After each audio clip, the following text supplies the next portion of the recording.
Hello friends, ഇന്ന് നമ്മൾ നോക്കുന്നത് നമ്മൾ വീടിൻ്റെ സ്റ്റെയർ നമുക്ക് വാർക്കയുടെ അല്ലാതെ തന്നെ ജിയുടെ ആണെങ്കിൽ മെറ്റൽ ഉപയോഗിച്ചിട്ട് നമുക്ക് എങ്ങനെ നല്ല നീറ്റായിട്ട് ചെയ്യാം എന്നുള്ള ഡീറ്റെയിൽസ് വീഡിയോ ആണ് അന്നത്തെ വീഡിയോയിൽ നമ്മൾ ഉൾപ്പെടുത്തിയിരിക്കുന്നത്. നിങ്ങൾ കാണുന്ന പോലെ തന്നെ ആണ് ചെയ്തിരിക്കുന്നത്. എല്ലാം മെറ്റലിൻ്റെ ജിയുടെ പൈപ്പ് ഉപയോഗിച്ചിട്ടാണ് എല്ലാം ചെയ്തിരിക്കുന്നത്.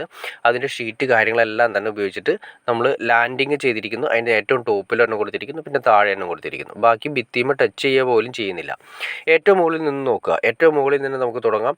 അത് കറക്റ്റായിട്ടൊരു ബീമിൽ ആങ്കർ ബോൾട്ട് പിടിച്ച് ഒറ്റ ബീം ചെയ്തതിന് ശേഷം ഏകദേശം നമുക്ക് ഒരു 6 അടി അല്ലെങ്കിൽ 7 അടി ഹൈറ്റ് വരാവുന്ന രീതിയിൽ ലാൻഡിംഗ് ആണ് കൊടുത്തിരിക്കുന്നത്. ആ ലാൻഡിങ് കറക്റ്റായിട്ട് ഭിത്തിയുമേക്ക് ആങ്കർ ബോൾട്ട് ചെയ്യുകയാണ് ചെയ്തിരിക്കുന്നത്. അത്രയും വലിയ ബീമിൻ്റെ ഫുൾ വെയിറ്റ് താങ്ങുന്നതിന് വേണ്ടിയിട്ടാണ് അങ്ങനെ ചെയ്തിരിക്കുന്നത്. ആങ്കർ ബോൾട്ട് അടിച്ച് ഭിത്തിയിൽ ഉറപ്പിച്ചതിന് ശേഷം വീണ്ടും ലാൻഡിങ് വരുന്നത് നേരെ താഴേക്ക് കൊടുത്തിരിക്കുകയാണ് ചെയ്തിരിക്കുന്നത്. താഴേക്ക് വന്നതിന് ശേഷം അതും ഇതുപോലെ തന്നെ താഴെ വന്നിട്ട് ആങ്കർ ബോൾട്ട് അടിച്ച് ഭിത്തിയിൽ അല്ലെങ്കിൽ നമ്മുടെ താഴത്തെ ഫ്ലോറിൽ ഉറപ്പിച്ചിരിക്കുകയാണ് ചെയ്തിരിക്കുന്നത്. ഇനി അതിന് ശേഷം നോക്കി അറിയാൻ പറ്റും ഓരോ ചവിട്ടുപടികളും ഓരോ സ്റ്റെപ്പുകളും വരുന്നത് സെപ്പറേറ്റ് ആയിട്ടാണ് വരുന്നത്. സെപ്പറേറ്റ് വന്നതിന് ശേഷം സെൻറ്ററിൽ വെൽഡ് ചെയ്ത് പിടിപ്പിച്ചിരിക്കുകയാണ് ചെയ്തിരിക്കുന്നത്. കണ്ടോ, സെപ്പറേറ്റ് ഭിത്തിയോട് ടച്ച് ചെയ്യുന്ന പോലുമില്ല, ഭിത്തിയിൽ നിന്നും മാറിയാണ് നിൽക്കുന്നത്. എന്നാൽ ഇത് സ്ട്രോങ് ആയിട്ട് ഇരിക്കുകയും വേണം. അല്ലെങ്കിൽ എന്ത് സംഭവിക്കുന്നത് വെച്ചിട്ടുണ്ടെങ്കിൽ നമ്മൾ സെൻറ്ററിൽ മാത്രം കൊടുത്തിട്ടുണ്ടെങ്കിൽ സെൻറ്ററിൽ മാത്രം വെൽഡ് ചെയ്ത് പിടിപ്പിച്ച് കഴിയുന്ന സമയത്ത് രണ്ട് സൈഡുകളിൽ ഫ്രീ ആയിട്ടിരിക്കും. അപ്പോൾ നമ്മൾ ഈ സൈഡുകളിൽ ചവിട്ടുന്ന സമയത്ത് ഒരു വൈബ്രേഷൻ ഫീൽ ചെയ്യും. അത് വൈബ്രേറ്റ് ചെയ്തുകൊണ്ടിരിക്കും. പ്രശ്നങ്ങൾ കാര്യങ്ങളൊന്നുമില്ല. പക്ഷേ അങ്ങനെ ചെയ്യാതിരിക്കുന്നതിന് വേണ്ടിയിട്ടാണ് ഈ പറയുന്ന സൈഡിൽ നമ്മൾ കൈവിരി കൊടുക്കുന്നുണ്ടാവും.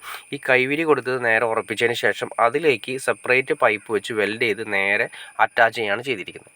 അപ്പോൾ സ്ട്രോങ് ആയി മാറി കഴിഞ്ഞു. അതായത് നമ്മൾ സാധാരണ ഭിത്തിയുടെ വൺ സൈഡ് അകത്തേക്ക് കയറ്റിയിട്ട് ചെയ്യുന്ന പോലെ തന്നെ ഇവിടെ നമ്മൾ ഭിത്തിയിൽ ടച്ച് ചെയ്യാതെ സെപ്പറേറ്റ് ഇപ്പുറത്തെ സൈഡിൽ നമ്മൾ കൈവിരിയുമേ കറക്റ്റായിട്ട് വെൽഡ് ചെയ്ത് പിടിപ്പിച്ചിരിക്കുകയാണ് ചെയ്തിരിക്കുന്നത്. ഓരോ സ്റ്റെപ്പിനും 2 പൈപ്പ് വെച്ചിട്ട് 2 സ്ക്വയർ പൈപ്പ് ഉപയോഗിച്ചിട്ടാണ് ചെയ്തിരിക്കുന്നത്. 2 സ്ക്വയർ പൈപ്പ് ഉപയോഗിച്ച് നേരെ അറ്റാച്ച് ചെയ്ത് മുകളിലേക്ക് കൊടുത്തിരിക്കുന്നു. ഇനി നിങ്ങൾക്ക് ആ പ്ലേറ്റിൻ്റെ കനമൊന്ന് കാണാൻ സാധിക്കും. ആ പ്ലേറ്റ് കൊടുത്തിരിക്കുന്നത് ജസ്റ്റ് ഒരു എൽ ഷേപ്പ് പോലെ കൊടുത്താണ് അത് കാണാൻ സാധിക്കും. അത് വേറെ ഒന്നുമില്ല. അതിൻ്റെ മുകളിൽ നമ്മൾ കറക്റ്റായിട്ട് പറയുകയാണെങ്കിൽ നമുക്ക് ഏത് വേണമെങ്കിലും മെറ്റീരിയൽ യൂസ് ചെയ്യാം. ഇനി ഫൈബറിൻ്റെ വേണമെങ്കിൽ ഫൈബറിൻ്റെ മെറ്റീരിയൽ യൂസ് ചെയ്യാം. ഇനി അതല്ല മരമാണ് നമ്മൾ കൊടുക്കാൻ ഉദ്ദേശിക്കുന്നതെങ്കിൽ മരത്തിൻ്റെ സ്റ്റെപ്പ് അതിൻ്റെ മുകളിൽ നമ്മൾ പ്ലേറ്റ് അതിൻ്റെ മുകളിലായിട്ട് കറക്റ്റ് ചെയ്ത് ബോൾട്ട് ചെയ്ത് പിടിപ്പിക്കുകയാണ്, ഡ്രില്ല് ചെയ്തിട്ട് ബോൾട്ട് ചെയ്ത് പിടിപ്പിക്കുകയാണ് ചെയ്യുന്നത്. അപ്പോൾ ഓരോ സ്റ്റെപ്പും ഇനി തേക്ക് വേണമെങ്കിൽ തേക്ക്, ഏത് മരം വേണമെങ്കിലും നമുക്ക് ഉപയോഗിക്കാം. അതിൻ്റെ മുകളിലായിട്ട് നമ്മൾ ആ 1 ഇഞ്ച് കനമാണ് സാധാരണയായിട്ട് ഒരു മടക്ക് കൊടുത്തിരിക്കുന്നത്. ഓരോ സ്റ്റെപ്പിന് ചെറിയൊരു മടക്ക് കൊടുത്തിട്ടുണ്ട്. അത് 1 ഇഞ്ച് കന മരത്തിന് ഓരോ സ്റ്റെപ്പും അതിൽ ഫിറ്റ് ചെയ്യാണ് ചെയ്യുന്നത്. ഞാനിപ്പോൾ ഈ വീഡിയോ ചെയ്യാനുള്ള കാരണം നമ്മൾ മരം ഫിറ്റ് ചെയ്തതിന് ശേഷം നമ്മൾ ചെയ്തിട്ട് ഇത് കാണാൻ സാധിക്കില്ല. അപ്പോൾ അതിന് മുന്നേ നമ്മൾ ചെയ്യുകയാണെങ്കിൽ അതിൻ്റെ ഫുൾ സ്ട്രക്ചർ നമുക്ക് കാണാൻ സാധിക്കും. മരം ഫിറ്റ് ചെയ്യുന്നതിന് മുന്നേ ഉള്ള ഏറ്റവും ബേസ്മെൻറ്റാണ് ഈ കാണുന്നത്. അപ്പോൾ ഹൈലി സ്ട്രോങ് ആയിട്ട് നമ്മൾ ഈ പറയുന്ന കൈവിരിയുടെ സൈഡിലേക്കായിട്ട് ഓരോ സ്റ്റെപ്പിന് 2 പൈപ്പ് വെച്ച് കൊടുത്തിരിക്കുന്നുണ്ട്. സ്ട്രോങ് ആയിട്ട് വൈബ്രേറ്റ് ചെയ്യാതെ നമ്മൾ മുകളിലേക്ക് നടന്ന് പോകുന്ന സമയത്ത് വൈബ്രേറ്റ് ചെയ്യാതെ എപ്പോഴും സ്ട്രോങ് ആയിട്ടിരിക്കും. അതാണ് ഇതിൻ്റെ ഏറ്റവും വലിയ അഡ്വാൻറ്റേജ്. അപ്പോൾ ഓക്കെ ഫ്രണ്ട്സ്, നിങ്ങൾക്ക് ഈ വീഡിയോ ഉപകാരപ്പെടുന്നു ഞാൻ വിചാരിക്കുന്നു. ഇനി എന്തെങ്കിലും ഡൗട്ട്സോ കാര്യങ്ങളുണ്ടെങ്കിൽ തീർച്ചയായിട്ടും കമൻറ്റ് ചെയ്യാൻ മടിക്കരുത്, അതുകൊണ്ട് ഷെയർ ചെയ്യാൻ മടിക്കരുത്, സബ്സ്ക്രൈബ് ചെയ്യാൻ മടിക്കരുത്. എനിക്ക് തോന്നുന്നു കാണുന്ന എല്ലാവരും തന്നെ സബ്സ്ക്രൈബ് ചെയ്യാതെ കാണുന്നതെന്ന് തോന്നുന്നു. തീർച്ചയായിട്ടും സബ്സ്ക്രൈബ് കൂടി ചെയ്തേക്കാം.